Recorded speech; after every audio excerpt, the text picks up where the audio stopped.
A lot of business owners get into business because they want the time freedom and the flexibility, and they're passionate about what they do, but they're still stuck. They're spending way too many hours trying to manage it all.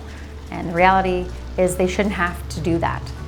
I desperately wanted to build an IT company that ran with the ethics and the morals that I wanted to see in my industry. And so we bought a computer repair store and we started slowly converting it into a full stack business support company for IT support.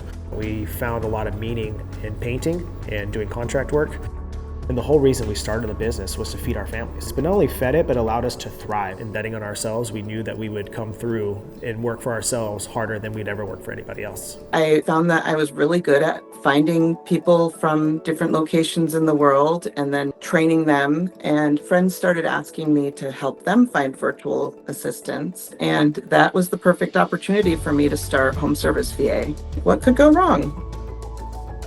I think I fell into the trap where if I don't put 110% of myself into the business, I'm not going to be successful. And I was expecting a dedication from my team that I could barely keep up. Sometimes when things get hard, it's a little easier because you know there's a finish line. But when you're running a business, there's not exactly a finish line. You often feel guilty when you close the laptop at 5, knowing that you could probably squeeze out another hour or 2 of work and it would put you just that much further ahead, or the feeling of like, I'm gonna just continue to fall behind, feeling like I'm the only one figuring this out is overwhelming. It held me back for a long time from growth because I felt like I didn't know enough how to run that type of business. And it felt like I was pushing a boulder up a hill. And no matter what I did, it was never enough.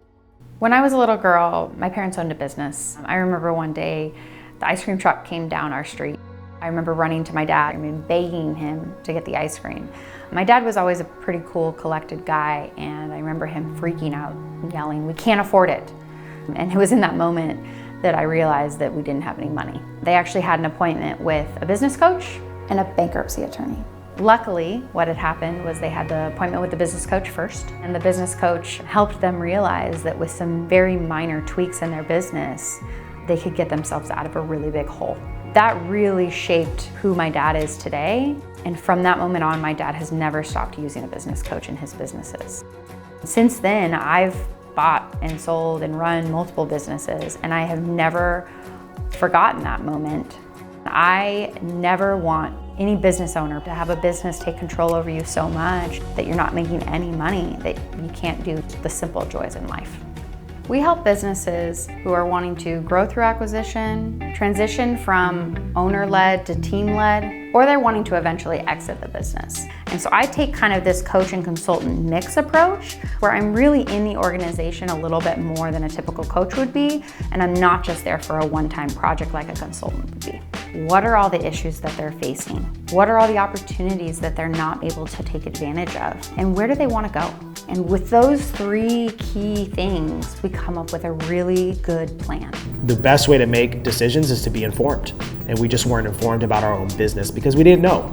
Our cost of goods and services, as she has adequately explained to us now, was also climbing. And what was happening is it was shrinking our margin because there was a lot of metrics that we weren't capturing, a lot of things that we didn't know about. Samantha really helped us build up that operational structure and empowered the team members to take control of that. Being told to do something isn't enough for me. I need to know why I'm doing it that way. And she's really good at handling all of that in a way that it doesn't feel like you're being talked down to.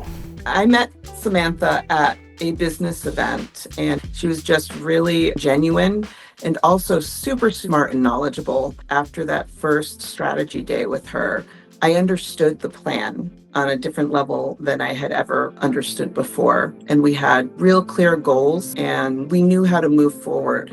If people don't do anything, what's most likely going to happen is that they're just going to continue to be burnt out. The problem is people think, well, that's just being a business owner.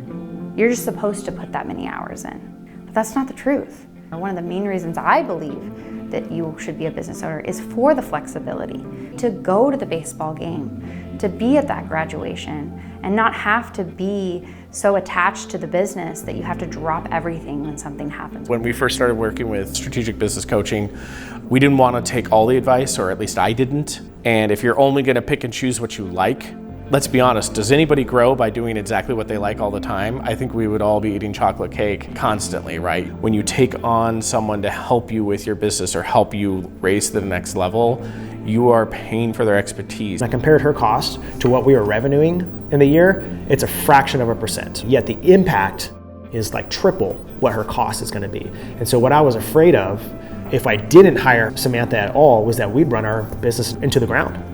It can be really hard to make a decision to invest in strategic coaching when you've bought things before and you're so disappointed because the thing you thought you were getting is not the thing that you're getting. Well, with Samantha, it was a totally different experience. If anything, she undersold what she was going to do for us. If I hadn't done this, I don't know if I would still be in business, to be honest. When you have a clear strategy and you have a clear plan and you know what the priorities are, everything that's not a priority is no longer on your shoulders. They have this sense of relief of like, we have this, my team has this.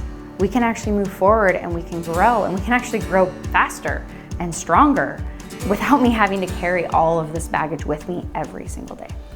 When I started working with Sam, I was a very sparkly-brained visionary entrepreneur who had so many ideas all the time. We didn't have KPIs or metrics for people, and that's really hard to come up with, especially with roles that are developing.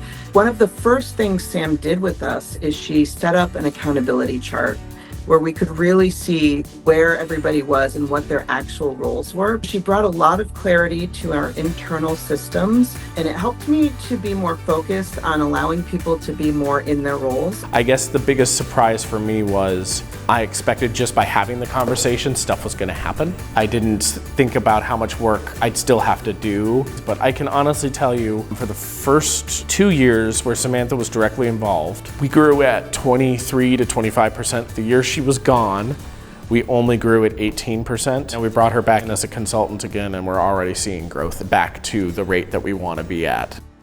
She's teaching you how to find the answer, which as a business owner, what's really important. We have all the metrics we need to make these decisions, and it doesn't feel so scary anymore. We are now building a foundation that we can put a very large company on top of if that's what we want to do. I feel better about closing my laptop and picking it up the next day and just really get to relish the time that I have with my family.